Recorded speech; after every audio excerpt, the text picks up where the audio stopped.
महाभारत के युद्ध में इस मायावी योद्धा ने मचा दिया था कौरव सेना में कोहराम। महाभारत के युद्ध में अनेक योद्धाओं ने अपने पराक्रम के बल पर पांडवों को परेशान कर दिया था। पांडवों के पक्ष से एक ऐसा योद्धा ने भी युद्ध में भाग लिया था जो मायावी शक्तियों का स्वामी था।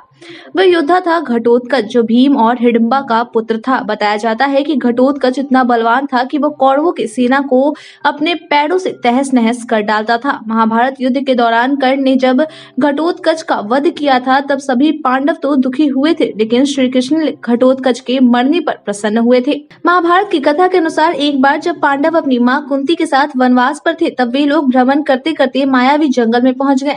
इस वन में राक्षसों का राज्य था। रात हो गई थी और सभी लोग उस समय सो रहे थे। केवल अकेले भीम ही रात भर जागकर पहरा दे रहे थे। लेकिन उस वक्त राक्षसों को इस जंगल में इंसानों के मौजूद होने की बात पता चल गई।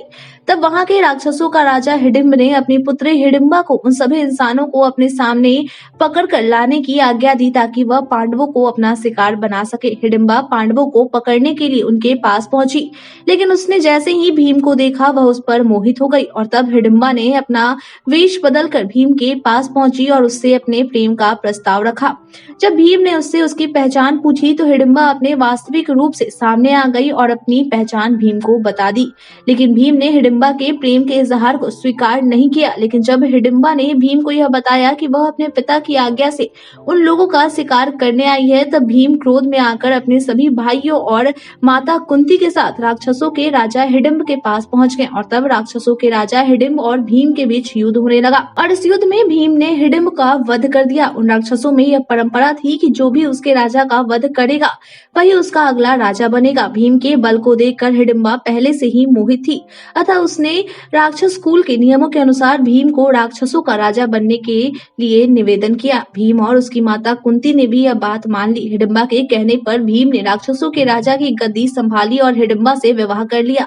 हिडिंबा ने एक पुत्र को जन्म दिया, उसका नाम घटोत्कच रखा गया। घटोत्कच मनुष्य और राक्षस दोनों की मिश्रित संतान थी, अतः वह बलवान तो था ही साथ वह अनेक मायावी शक्तियों का स्वामी भी था। बताया जाता है कि घटोत्कच के जन्म के समय उसके सिर पर बाल नहीं थे और वह जन्म लेते ही बड़ा भी हो गया था और तब भीम ने घटोत्कच को राक्षसों की राजगद्दी पर बैठाकर उसे हिडिंबा के साथ छोड़कर अपने सभी भाइयों और माता कुंती के साथ फिर से वन में चले गए। उस समय घटोत्कच ने अपने पिता भीम से यह वादा किया था कि जब भी वह उसका नाम लेकर 3 बार बुलाएंगे वह उनके सामने प्रकट हो जाएगा। बताया जाता है कि महाभारत के युद्ध में जब कौरवों की सेना पांडवों पर भारी पड़ रही थी और पांडव लोग कौरवों से युद्ध में बुरी तरह परेशान थे, तब भीम को अपने पुत्र घटोत्कच की याद आई और उसने अपने पुत्र घटोत्कच का नाम 3 बार पुकारा और वह उनके सामने प्रकट हो गया। भीम की आज्ञा पर घटोत्कच अपने साथ आए राक्षसों के साथ युद्ध के मैदान में कूद पड़ा और तब घटोत्कच की मायावी शक्तियों से कौरवों की सेना का खात्मा होने लगा।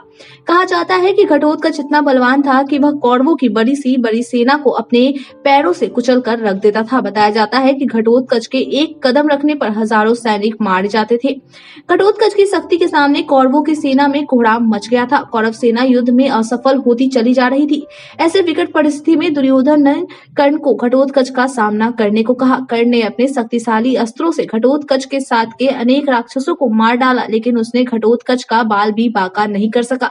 महाभारत में देवराज इंद्र ने कर्ण से उसके कुंडल और कवच मांगे तो बदले में एक दिव्य शक्ति कर्ण को दी थी। इंद्र ने कर्ण से कहा था कि इस शक्ति का उपयोग जिस पर भी करेंगे वह अवश्य मर जाएगा, लेकिन इस शक्ति का उपयोग सिर्फ एक बार ही किया जा सकता है।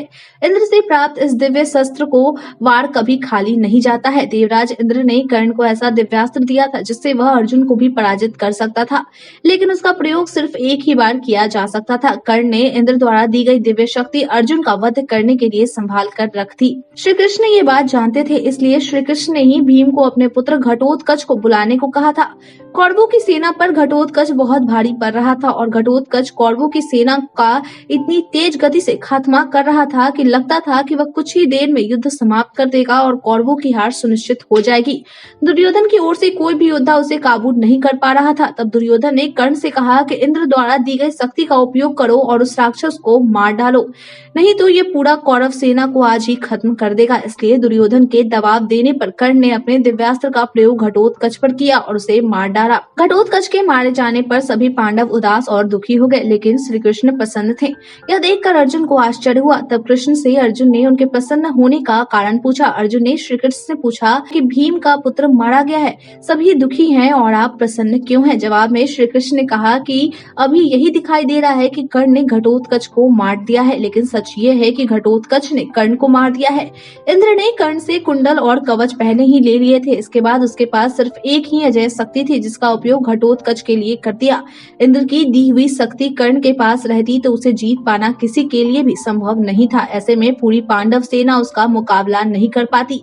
अब कर्ण के पास कोई दिव्य शक्ति नहीं बची है और अब युद्ध में उसे पराजित करना संभव है। कर्ण को पराजित किए बिना युद्ध जीत न पाना संभव नहीं था। श्री कृष्ण ने अर्जुन से कहा कि मैं जो चाहता था वही हुआ है, क्योंकि अगर कर्ण ने इंद्र के दिए हुए दिव्यास्त्र का प्रयोग घटोत्कच पर नहीं करता तो तुम्हारी मृत्यु निश्चित थी। और वैसे भी घटोत्कच की मृत्यु होनी ही थी, क्योंकि वह ब्राह्मणों और यज्ञ से वैर रखने वाला असुर था। अगर उसकी मृत्यु कर्ण के हाथों नहीं हुई होती तो मैं स्वयं ही उसका वध कर देता, लेकिन भीम का पुत्र होने के कारण ही मैंने अब तक उसका वध नहीं किया था। आज के लिए इतना ही, धन्यवाद।